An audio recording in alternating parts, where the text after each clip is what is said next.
পশ্চিমবঙ্গে আজকে আমিও দেখেছি ওনার একটা কোথাও খুঁটি পুজো করতে গিয়ে উনি এই কথাটা বলেছেন। তাহলে অত্যন্ত চিন্তার বিষয়, এবং সেখানে আমরা তো কিছু সংখ্যালঘু লঘু মানুষদের নেতা আছেন যারা আহ, থেকে থেকে একটা মব মেন্টালিটির কথা বলেন। আমি একজনকে শুনেছি বলতে যে ভাগীরথীর তীরে জলে ডুবিয়ে দেব, ভাসিয়ে দেবো বা এরকম কিছু। তিনি ঘুরে বেড়াচ্ছেন তো এখনো। প্রত্যেকটা মানুষ যারা আনঅর্গানাইজ সেক্টরে কাজ করে, লেবার, মেইডস, এদেরকে পুলিশ ভেরিফিকেশন করা উচিত এবং সঠিকভাবে করা উচিত। এবং সেখানে যে পুলিশ অফিসারটি সাইন করছেন যে হ্যাঁ এনার আমি ভেরিফাইড, তার নাম আর লেখা থাকা উচিত। যদি পরে ধরা যায় যে সে বাংলাদেশি নাগরিক ছিল, তার পেনশন বন্ধ করা উচিত। ড্রাস্টিক। মানে এখন আমাদের যে সিচুয়েশন মানে পশ্চিমবঙ্গে সারা জায়গায় কে কোথায় বসে আছে বোঝা যাচ্ছে না। ভারত, আমেরিকা এবং বাংলাদেশের অধুনা সরকার, এদের মধ্যে কোথাও একটা আন্ডারস্ট্যান্ডিং হয়েছে এবং তাতে ওনারও মানে সহমত আছে। বাংলায় এসে এর আগে অভিযোগ করেছেন স্বরাষ্ট্রমন্ত্রী অমিত শাহ, সূত্রের খবর যে নেটওয়ার্কের সঙ্গে যুক্ত পান্ডারা মোটা অঙ্কের টাকার বিনিময়ে আধার কার্ড থেকে শুরু করে সমস্ত ভারতীয় নথি পরিচয়পত্র তৈরি করে দিচ্ছেন। সেই নথি দেখিয়ে উত্তরপ্রদেশ সহ দেশের বিভিন্ন প্রান্তে ছড়িয়ে পড়ছেন অনুপ্রবেশকারীরা। আর এই নেটওয়ার্ককেই সমূলে উৎখাত করতে চায় সরকার। সেই লক্ষ্যেই বাংলা সহ দেশের একাধিক জায়গায় তল্লাশি এনফোর্সমেন্ট ডিরেক্টরেটের। কি বলুন?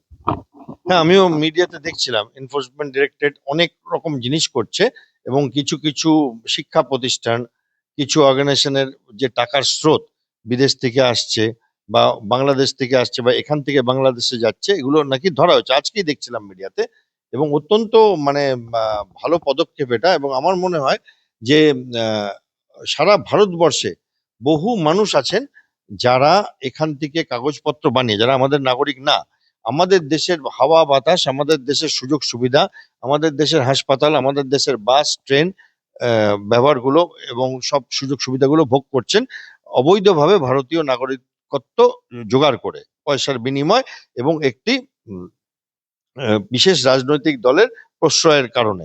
সেইখানে তাদের আইডেন্টিফাই করা উচিত। আমি অনেকদিন ধরে মিডিয়াতে নানান রকম চ্যানেলে এটা বলে যাচ্ছি যে যদি তাদেরকে আইডেন্টিফাই করবার জন্য সরকার থেকে কোনো ইনসেনটিভ দেয়, যে কেউ যদি জানে যে তার পাশের বাড়ির লোকটি বাংলাদেশি কিন্তু সে কাগজপত্র বানিয়ে নিয়েছে, তো তাকে একটা ইনসেনটিভ দেওয়া হোক, যে তাকে কিছু টাকা দেওয়া হবে এই খবরটি দেওয়ার জন্য, তাহলে লোকে বেরিয়ে আসবে। এবং তাহলে কি হবে, অন্তত আমাদের দেশ থেকে এই মানুষগুলোকে আইডেন্টিফাই করে সবার আগে তাদের ভোটাধিকার কেড়ে নেওয়া উচিত। কবে তারা বাংলাদেশে ফেরত পাঠাতে পারবে সেটা দেখা যাবে। তারা যতদিন না ফেরত যাচ্ছে, অন্তত তাদের একটা লিগ্যাল ফ্রেমওয়ার্ক করা উচিত, যে রেজিস্টার করে তাদের নথিভুক্ত করা যে এরা এসছিল, এরা মেনে নিয়েছে, এদের ধরা পড়েছে, এবং এদের ভোট আর কোনোদিন কোনো ভোটে দিতে হবে না। তাহলেই দেখবেন যে এখান থেকে যেসব রাজনৈতিক দলের মদত পুষ্ট হয়ে এরা এসছিল, তাদের মদতটাই উঠে যাবে। যদি তারা ভোট না দিতে পারে তাহলে তারা তো ইউজলেস প্রোডাক্ট তাদের জন্য। এবার দ্বিতীয় কাজ হবে যে তাদেরকে ফেরত পাঠানো, সেটা হয়তো একটু সময় সাপেক্ষ হবে, এটাতে একটু সময় লাগে দুটো দেশের মধ্যে আদান প্রদানের ব্যাপারটা।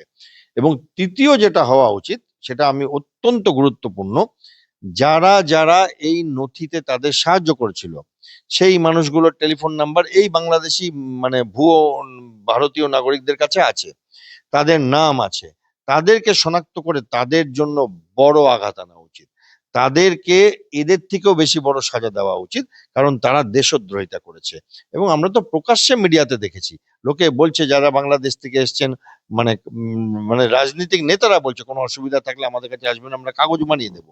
এবং আমরা প্রকাশ্যে মিডিয়াতে দেখেছি যে তাদের ইন্টারভিউতে বলা হচ্ছে যে তারা কেউ 3,000 টাকা দিয়ে, কেউ 5,000 টাকা দিয়ে voter I card or Aadhaar card বানিয়েছেন।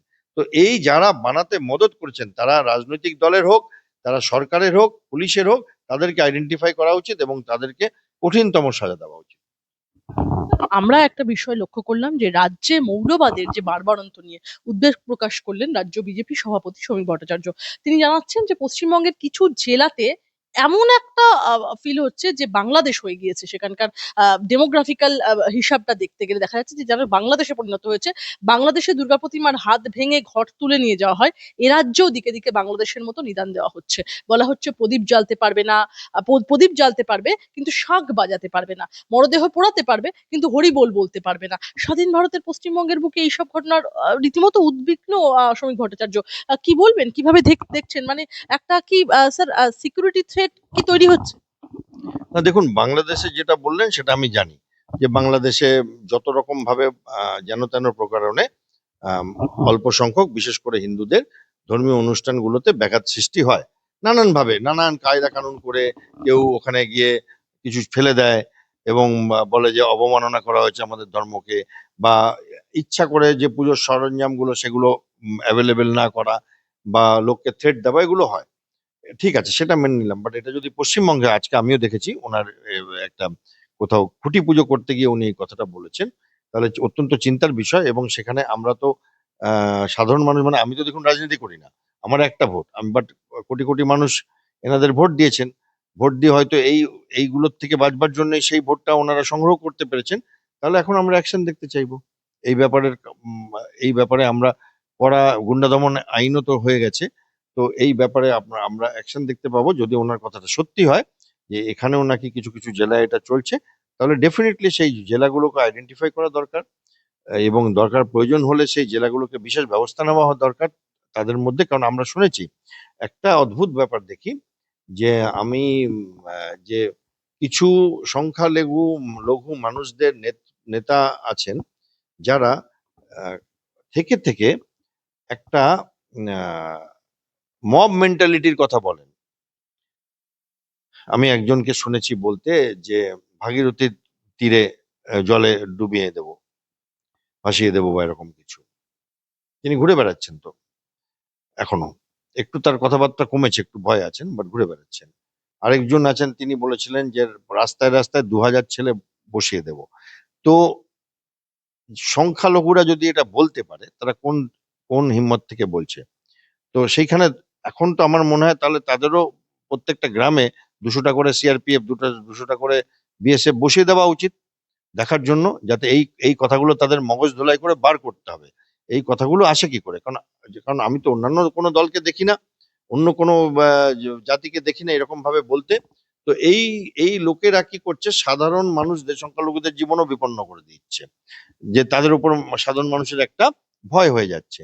তো সেইখানে উনি যখন বলছেন, উনি তো এত বড় দলের একটি রাজ্য সভাপতি, তাহলে ওনার হাতেই তো চাবিকাঠি, ওনারা করুন, ওনারা প্রধানমন্ত্রীকে বলুন, ওনারা স্বরাষ্ট্রমন্ত্রীকে বলুন, আমাদের বলে কি হবে? ওনারা অ্যাকশন নিন, আমরা তো খুশি হব ওনারা অ্যাকশন নিলে এই ব্যাপারে। শ্রমিক ভট্টাচার্যরা এই ব্যাপারে কোনো রকম কোনো অ্যাকশন নিলে আপনারা খুশি হবেন? নিশ্চয়ই খুশি হব আমরা, যদি সত্যি হয়ে থাকে যেটা উনি বলছেন, যে এখানে নাকি মানুষদের কি বলা হচ্ছে, আপনি বললেন যে শাঁখ বাজাতে পারবে না, পুজো করতে পারবে, ননসেন্স। এটা হয় নাকি? তো এটা এটা আমরা কেন শুনবো? মানে পুলিশ কেন বলবে? ওনারা তখন পুলিশের জায়গায় আছেন, যে ওখানে চোর ঘুরে বেড়াচ্ছে, ধরুন আর জেলে পুরুন, ফাঁসিতে লটকান বেশি বড় হলে, আর না হলে কিছুদিন তো হাওয়ালাতে রাখুন, তাদেরকে ব্যান করুন যত রকম ভাবে পারেন। আমাদের জেনে কি হবে? যদি এটা হয়ে থাকে তো দুঃখের কথা, তো এখন তো অনেক দিন হয়ে গেল। তো আমি জানি না কি পরিপ্রেক্ষিতে এটা বললেন, বাট আমি নিজে শুনেছি আজকে এই কথাটা, আমি নিজেই একটু সারপ্রাইজড। তাহলে আমরা এক্সপেক্ট করবো সেন্ট্রাল গভর্নমেন্ট যদি দরকার হয় ডিস্টার্বড এরিয়া অ্যাক্ট ঘোষণা করুক, তাদের কাছে পাওয়ার আছে।